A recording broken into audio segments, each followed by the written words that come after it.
നിങ്ങളുടെ favourite shows ഇനി ഒരിക്കലും മിസ്സാവില്ല. ഇപ്പോൾ C5 കാണും നിങ്ങളുടെ ഫേവറേറ്റ് ഷോസ് തികച്ചും സൗജന്യമായി. വലിയ വലിയ മഹാന്മാര് പോലും പറഞ്ഞിരിക്കുന്നു, ആദ്യം സ്വയം നന്നാവാം, പിന്നെ മറ്റുള്ളവരെ നന്നാക്കിയാൽ മതിയെന്ന്. അതുപോലെ ആദ്യം എന്റെ കുടുംബം നന്നാവട്ടെ, അത് കഴിഞ്ഞ് മതി അച്ഛനമ്മമാരുടെ കാര്യം.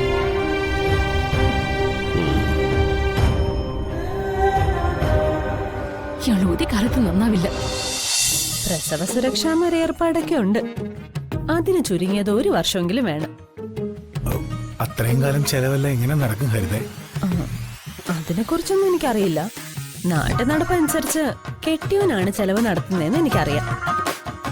ചെലവ് എന്തൊക്കെയാണെന്നൊക്കെ അറിയണമെങ്കിൽ അത് ഇവിടുത്തെ അച്ഛമ്മയോട് ചോദിച്ചാൽ അറിയാം. ഗർഭാനന്തര ചെലവുകളെ കുറിച്ച് അവരൊരു സ്റ്റഡി ക്ലാസ് തന്നെ എടുത്തു തരും. ഈ കാര്യത്തിലൊക്കെ അച്ഛമ്മ PhD എടുത്തിട്ടുള്ള ആളാ. അച്ഛൻ റിട്ടയർഡ് ആയില്ലായിരുന്നെങ്കിൽ ചെലവുകളൊക്കെ അച്ഛന്റെ തല വെച്ച് കൊടുക്കായിരുന്നു. എന്തായാലും അതിന് നടപ്പില്ല. പിന്നെ എന്ത് ചെയ്യും? നീ എന്തെങ്കിലും ഒരു ജോലിക്ക് പോ. ഈ ഉപദേശം പലരിൽ നിന്നും 1000 വട്ടമെങ്കിലും എനിക്ക് കിട്ടിയിട്ടുള്ളതാ. അതൊന്നും ശരിയാവില്ല. സ്വന്തമായ ഒരു ബിസിനസ് തുടങ്ങി അതിൽ നിന്ന് കിട്ടുന്ന ഇൻകം അത് മാത്രമേ എന്നെ കൊണ്ട് പറ്റൂ. പിന്നെ ഞാൻ ആലോചിച്ചിട്ട് ചെലവ് കാശിന് ഒറ്റ വഴിയേ ഉള്ളൂ. അതേ ഉള്ളൂ ഇനി ഒരു മാർഗം. അതെന്ത് മാർഗം? നമുക്ക് എന്റെ അച്ഛനോട് പണം ചോദിച്ചാലോ? എന്റെ ഭർത്താവിന് ചെലവ് കാശിന് പോലും ഗതിയില്ല അച്ഛാന്നും പറഞ്ഞ് കൈ നീട്ടാൻ എന്റെ അഭിമാനം ഒട്ടും അനുവദിക്കുന്നില്ല. എന്തായാലും മറ്റൊരു മാർഗം ഇല്ലാതായി പോയില്ലേ? നിന്റെ അച്ഛൻ കുറുപ്പിനെ ചെന്ന് കണ്ടാൽ കിട്ടുന്നതേ ചെലവ് കാശായിരിക്കില്ല. ആട്ടും തുപ്പും ആട്ടിയിറക്കൽ വരി. ഞാൻ കുറെ അനുഭവിച്ചിട്ടുള്ളതാണല്ലോ. നിന്റെ വീട്ടിൽ വരുമ്പോഴൊക്കെ കുറുപ്പച്ഛനും നിന്റെ അച്ഛമ്മയും ജഗനും ഒക്കെ എന്തുമാത്രം എന്നെ ഇൻസൾട്ട് ചെയ്തിട്ടുണ്ട്. കുത്തി മുറിവേൽപ്പിച്ച സഹിക്കുക, പക്ഷെ കുത്താതെ കുത്തി ആഴത്തിൽ മുറിവേൽപ്പിക്കുന്ന അവരുടെ ആ ഒരു ഏർപ്പാടുണ്ടല്ലോ, അതെനിക്ക് സഹിക്കാൻ പറ്റത്തില്ല. അതുകൊണ്ട് പണം ചോദിക്കണ്ടെന്നാണോ? പണം ചോദിച്ചോ, നിനക്കതിനുള്ള അവകാശം ഉണ്ടല്ലോ. കിട്ടുന്നെങ്കിൽ കിട്ടട്ടെ. പണത്തിന് മറ്റൊരു വഴി ഞാനും കണ്ടിട്ടുണ്ട്. അതെന്താ? അതിപ്പം നീ അറിയണ്ട, സസ്പെൻസ് ആയിക്കോട്ടെ.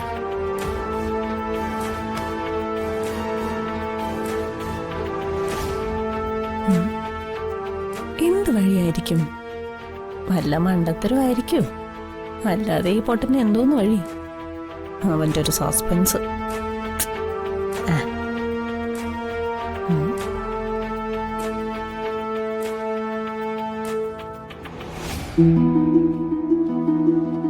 ചക്കരപ്പന്തലിൽ തേന്മഴ പൊഴിയും ചക്രവർത്തി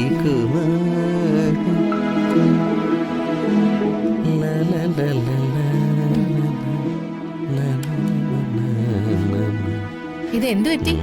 പതിവില്ലാത്തൊരു ഒരുക്കോ മൂളിപ്പാട്ടും ഒക്കെ. പല 2ാം കെട്ടിനും പോവാണോ? അയ്യോ, ദേ ഒന്നിനെ കൊണ്ട് തന്നെ വയ്യ, ഇനി ഒന്നിനെ കൂടി.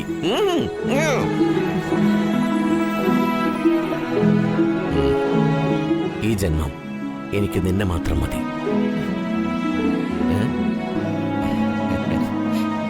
ഇങ്ങനെ നാണമില്ലാത്തൊരു മനുഷ്യൻ. എല്ലാരും വീട്ടിലുണ്ടെന്നുള്ള കാര്യം ഓർമ്മ വേണം. ഓ, അല്ല, എന്താ ഇന്ന് ഇത്ര സന്തോഷം? നമ്മൾ ആഗ്രഹിച്ചിരുന്ന സ്ഥലത്തെ ഉടൻ തന്നെ സ്വന്തമായിട്ടൊരു വീട് പണിയാനുള്ള സാധ്യതകൾ തെളിയുന്നുണ്ട്. പിശുക്കിന്റെ ഭാഷ മാറി ഉത്തരവാദിത്തമുള്ള ഒരു ഗൃഹനാഥന്റെ ഭാഷ കേൾക്കാൻ പറ്റിയല്ലോ. സന്തോഷം. ഇത്രയും നാളും പിശുക്കന്റെ റൂട്ടിൽ പോയതുകൊണ്ടാണടി ഇപ്പൊ സമ്പന്നന്റെ റൂട്ട് തെളിഞ്ഞത്. മനുഷ്യന് അത്യാവശ്യം വേണ്ട പിശുക്കൊക്കെ ആകാന്ന് ഇപ്പോഴേ എനിക്ക് മനസ്സിലായത്. ഇനി അങ്ങോട്ട് പുതിയ ജീവിതം അങ്ങ് തുടങ്ങട്ടെ. അപ്പോൾ ഭർത്താവിന്റെ മുൻശുണ്ടിയും സ്വാർത്ഥതയും പിശുക്കുമൊക്കെ അധികപ്പറ്റല്ലായിരുന്നു എന്ന് നീ മനസ്സിലാക്കാൻ പോകുന്നതേയുള്ളൂ. നിങ്ങൾ ഇനിയും വിഷയത്തിലേക്ക് വന്നില്ല. അടുത്ത കാലത്തൊന്നും നിങ്ങൾക്ക് കമ്പനി ശമ്പളം കൂട്ടി തന്നിട്ടില്ലല്ലോ. പിന്നെ എവിടുന്നാ ഈ വീടുണ്ടാക്കാൻ പണമൊക്കെ? ഏജൻസി പോലെയുള്ള പരിപാടി സൈഡ് ബിസിനസ് ആയിട്ട് ഞാൻ തുടങ്ങിയിട്ടുണ്ട്. അതെന്ത് ബിസിനസ്സാ? അത് പിന്നെ എവിടെ അതിന്റെ ഓഫീസ്? അങ്ങനെ സ്ഥിരമായിട്ടൊരു ഓഫീസൊന്നുമില്ല, ഒരു ഓൺലൈൻ വർക്ക്. ഈ ഫോൺ വിളിച്ച കസ്റ്റമേഴ്സുമായിട്ട് ബന്ധപ്പെടുന്നത് തന്നെ. അവർക്ക് ആവശ്യമുള്ള സേവനമൊക്കെ ഞാൻ കൃത്യമായിട്ട് ചെയ്തു കൊടുക്കുന്നുണ്ട്. എന്റെ സേവനം തൃപ്തികരമായാൽ നല്ല രീതിയിൽ കമ്മീഷൻ കിട്ടും. വാങ്ങിയ സ്ഥലത്തുടനെ പുതിയ വീടിന്റെ തറക്കല്ലിടണം. അതിനായി അച്ഛനോട് കുറച്ച് പണം ചോദിക്കണം. എന്താ പെട്ടെന്ന് നിന്റെ മുഖത്തൊരു മങ്ങല്, വോൾട്ടേജ് പോയ പോലെ? അച്ഛൻ ജോലിയിൽ നിന്ന് റിട്ടയർ ആയിട്ട് വന്നിരിക്കുമല്ലേ, ഈ സമയത്ത് പണം ചോദിക്കുന്നത് ശരിയാണോ? എടി, ഇപ്പോഴാ പണം ചോദിക്കേണ്ട ശരിയായ ടൈം. അച്ഛൻ റിട്ടയർഡ് ആയി എന്നുള്ളതേ എനിക്ക് സന്തോഷ വാർത്തയാ. PF-ഉം മറ്റാനുകൂല്യങ്ങളുമായിട്ട് ലക്ഷങ്ങളെ കിട്ടാൻ പോകുന്നത്. ഭാഗ്യക്കുറി അടിച്ചതുപോലെയല്ലേ? അച്ഛനമ്മമാർക്ക് അതിന്റേതായ ബാധ്യതകളും ഉണ്ടല്ലോ. വന്ദനയുടെ വിവാഹം നടത്തണം. പിന്നെ അച്ഛനമ്മയ്ക്ക് വെച്ചു കൊടുക്കാൻ ഏറ്റിരുന്ന സ്വപ്ന വീടിന്റെ പണിയും നടക്കണം. അതൊക്കെ വലിയ ബാധ്യതകളാ. അതുകൊണ്ട് ഏട്ടൻ അച്ഛനോട് പണമൊന്നും ചോദിക്കരുത് പ്ലീസ്. അച്ഛന്റെ ബാധ്യതകളൊന്നും നടക്കാൻ പാടില്ല എന്ന് ഞാൻ പറയുന്നില്ല. അച്ഛന്റെ ബാധ്യതകൾ തൽക്കാലം മാറ്റിവെക്ക. ആ സ്ഥാനത്ത് എന്റെ ബാധ്യത കയറ്റിവെക്കുന്നു, അത്രയുള്ളൂ.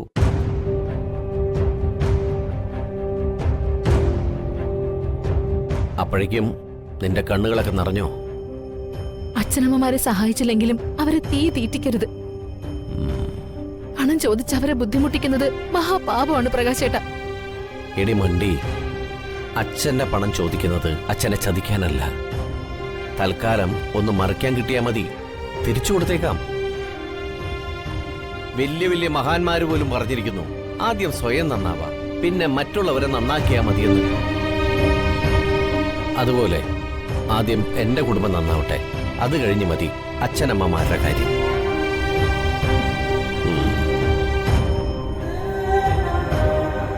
ഇയാൾ ഒരു കാലത്ത് നന്നാവില്ല.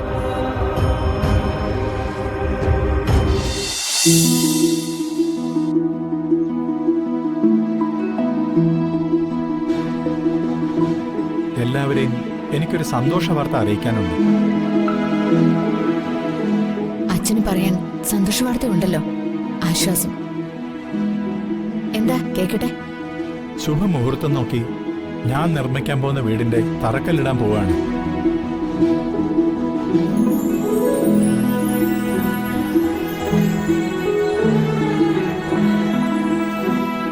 നല്ല കാര്യം അച്ഛാ.